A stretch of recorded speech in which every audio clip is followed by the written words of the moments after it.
చరిత్రలో కొంతమంది యోధులు చిరస్థాయిగా నిలిచిపోతారు. ఒక యోధుడు 15 మంది సైనికులతో 20,000 మంది సైన్యాన్ని ఎదుర్కొన్నాడు. మరో యోధుడు తన జీవితంలో ఒక్క యుద్ధం కూడా ఓడిపోలేదు. ఇంకొక యోధుడు 300 మంది సైన్యంతో లక్షల మంది పైగా ఉన్న శత్రు సైన్యాన్ని 3 రోజుల పాటు అడ్డుకున్నాడు. వీరు కేవలం యుద్ధాలు గెలిచిన వీరులు మాత్రమే కాదు, వారి ధైర్యం, నాయకత్వం మరియు అసాధారణమైన యుద్ధ నైపుణ్యాలు వారిని చరిత్రలో అమరులుగా మార్చాయి. ఈరోజు మనం చరిత్రలో అత్యంత ఘోరమైన, అత్యంత గౌరవించబడిన 10 మంది యోధుల గురించి తెలుసుకోబోతున్నాం. అయితే ఆలస్యం చేయకుండా వీడియోను ప్రారంభిద్దాం.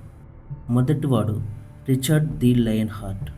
ఇంగ్లాండ్ రాజు రిచర్డ్ మొదటి ప్రపంచం అతనిని లయన్ హార్ట్ అని పిలిచేది, ఎందుకంటే యుద్ధరంగంలో అతని ధైర్యం సింహాన్ని తలపించేది.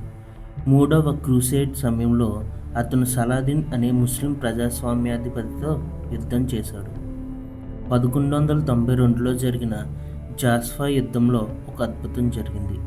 శత్రు సైన్యం దాదాపు 20,000 మంది. రిచర్డ్ వద్ద కేవలం కొద్దిమంది నైట్స్ మాత్రమే ఉంటున్నారు. అయినా అతను వెనక్కి తగ్గలేదు. తానే ముందుండి దాడి చేసి శత్రు సైన్యంలో భయాన్ని సృష్టించాడు. అతని ధైర్యాన్ని చూసి సలాదిన్ కూడా గౌరవించాడని చరిత్ర చెబుతుంది. రిచర్డ్ కేవలం రాజు కాదు, యుద్ధ రంగంలో ముందుండి పోరాడే నిజమైన యోధుడు. ఇక రెండో వాడు ఎల్సిడ్. స్పెయిన్ చరిత్రలో అత్యంత గొప్ప యోధుల్లో ఒకరు ఎల్సిడ్. అతని అసలు పేరు రోడ్రిగో డియాజ్ డి వివార్.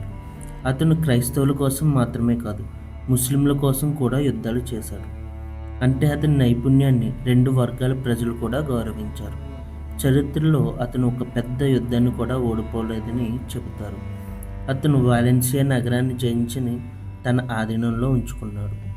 అతను మరణించిన తర్వాత కూడా అతని శరీరాన్ని గుర్రంపై కూర్చోబెట్టి సైన్యాన్ని నడిపించారనే కథ ప్రసిద్ధి చెందింది. ఇది నిజమా కాదా అన్నది పక్కన పెడితే అతని పేరు మాత్రమే శత్రువులకు భయాన్ని కలిగించేది. ఇక మూడోవాడు బైబర్స్. 13వ శతాబ్దంలో మంగోల్ ప్రపంచాన్ని వణికిస్తున్నారు. వారు ఓడించలేని శక్తిగా కనిపించారు. అయితే ఈజిప్టు చెందిన బైబర్స్ అనే సైన్యాధిపతి చరిత్రను మార్చేశాడు.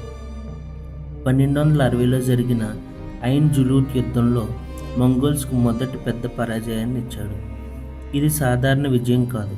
అప్పటి వరకు మంగోల్స్ను ఎవరూ ఆపలేకపోయారు. బైబర్స్ తన తెలివైన వ్యూహాలతో వారిని ఉచ్చులోకి లాగి ఓడించాడు. ఈ విజయంతో మధ్యప్రాచ్యం మంగోల్ ఆక్రమణ నుండి రక్షించబడింది. అందుకే అతన్ని లయన్ ఆఫ్ ఈజిప్ట్ అని పిలుస్తారు. ఇక నాలుగో వాడు లియోనిడాస్. స్పార్టా రాజు లియోనిడాస్ చరిత్రలో అత్యంత ప్రేరణాత్మక కథల్లో ఒకటి ఇతనిదే. పర్షియన్ చక్రవర్తి జెర్స్కల్స్ లక్షల మంది సైన్యంతో గ్రీస్పై దండెత్తాడు. అప్పుడు లియోనిడాస్ కేవలం 300 మంది స్పార్టన్ యోధులతో థర్మోపిలే అనే సన్నని మార్కెడాన్ని కాపాడాడు. 3 రోజుల పాటు వారు భారీ పెర్షియన్ సైన్యాన్ని నిలువరించారు. చివరికి వారు మరణించిన వారి త్యాగం మొత్తం గ్రీస్కు సమయం ఇచ్చింది. ఈ సంఘటన ధైర్యానికి ప్రతీకగా మారింది. ఇప్పటికీ 300 స్పార్టన్స్ కథ ప్రపంచవ్యాప్తంగా ప్రేరణగా నిలిచింది. ఇక ఐదో వాడు అలెగ్జాండర్ ది గ్రేట్. చరిత్రలో అత్యంత గొప్ప విజేతలలో ఒకడు అలెగ్జాండర్. కేవలం 20 ఏళ్ల వయసులో రాజయ్యాడు.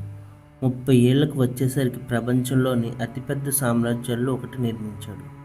అతను ఎప్పుడూ వెనుక నుండి ఆదేశాలు ఇవ్వలేదు. తానే ముందుండి యుద్ధం చేసేవాడు. తన జీవితంలో అనేక తీవ్రమైన గాయాలు పొందాడు.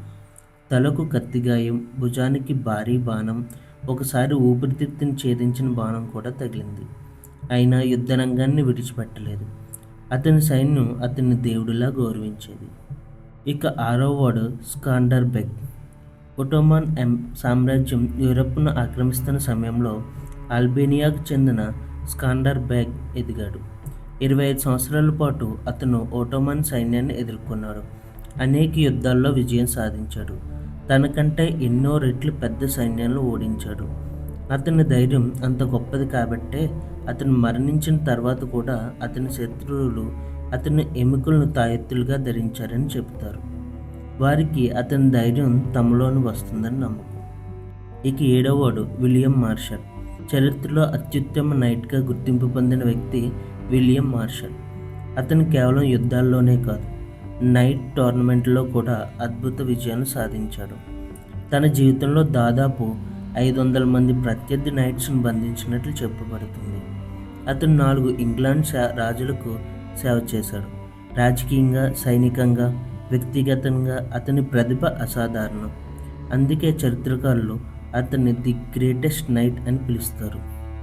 ఇక 8వ వ్యక్తి మియామోటో ముసాషి. జపాన్ చరిత్రలో అత్యంత ప్రసిద్ధ సుమరాయి మియామోటో ముసాషి 13 ఏళ్ల వయసులోనే తన మొదటి ద్వంద్వ యుద్ధాన్ని గెలిచాడు. తర్వాత జీవితంలో 60కి పైగా ద్వంద్వ యుద్ధాలు చేశాడు. అందులో ఒక్కటి కూడా ఓడిపోలేదు. అతను 2 కత్తులతో పోరాడే ప్రత్యేక శైలిని అభివృద్ధి చేశాడు. యుద్ధ నైపుణ్యాలతో పాటు తత్వవేత్తగా కూడా ప్రసిద్ధి చెందాడు. అతను రాసిన బుక్ ఆఫ్ 5 రింగ్స్ ఇప్పటికీ నాయకత్వం మరియు వ్యూహాలపై గొప్ప గ్రంథంగా పరిగణించబడుతుంది.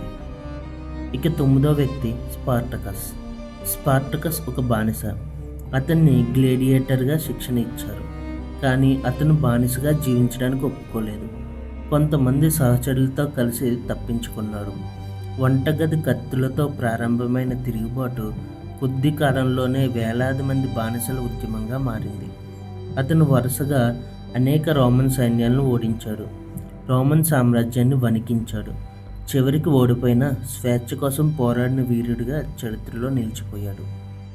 ఇప్పుడు మన జాబితాలో చివరి యోధుడు.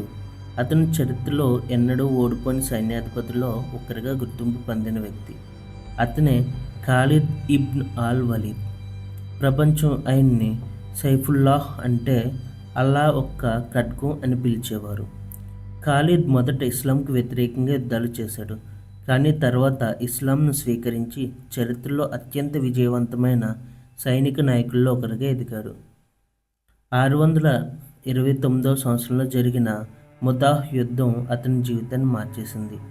ముస్లిం సైన్యం సంఖ్యలో చాలా తక్కువగా ఉండగా బైజాంటైన్ సామ్రాజ్యం సైన్యం భారీ సంఖ్యలో ఎదురుగా నిలిచింది. యుద్ధంలో ప్రధాన నాయకులు మరణించిన తర్వాత ఖాలిద్ నాయకత్వాన్ని స్వీకరించాడు. అతను అద్భుతమైన వ్యూహాలు ఉపయోగించి తన సైన్యాన్ని సంపూర్ణ నాశనం నుండి కాపాడాడు. ఆ యుద్ధంలో అతని చేతిలో వరుసగా 9 కత్తులు విరిగిపోయాయని చరిత్ర చెబుతుంది. తర్వాత అతను పర్షియన్ సామ్రాజ్యంపై, బైజాంటైన్ సామ్రాజ్యంపై వరుస విజయాలు సాధించాడు. ఇర్ముక్ యుద్ధంలో అతని నాయకత్వం బైజాంటైన్ సామ్రాజ్యానికి భారీ దెబ్బ తగిలేలా చేసింది. ఈ యోధుల్లో ఒక సామాన్య లక్షణం ఉంది. వారికి భయం ఉండేది కాదు అని కాదు, భయం ఉన్నా దాన్ని జయించి ముందుకు సాగారు.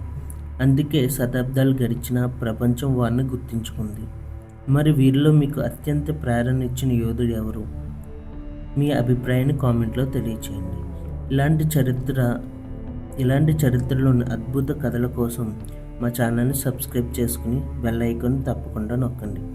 మళ్ళీ మరో ఆసక్తికరమైన చారిత్రక కథతో కలుద్దాం. జై హింద్.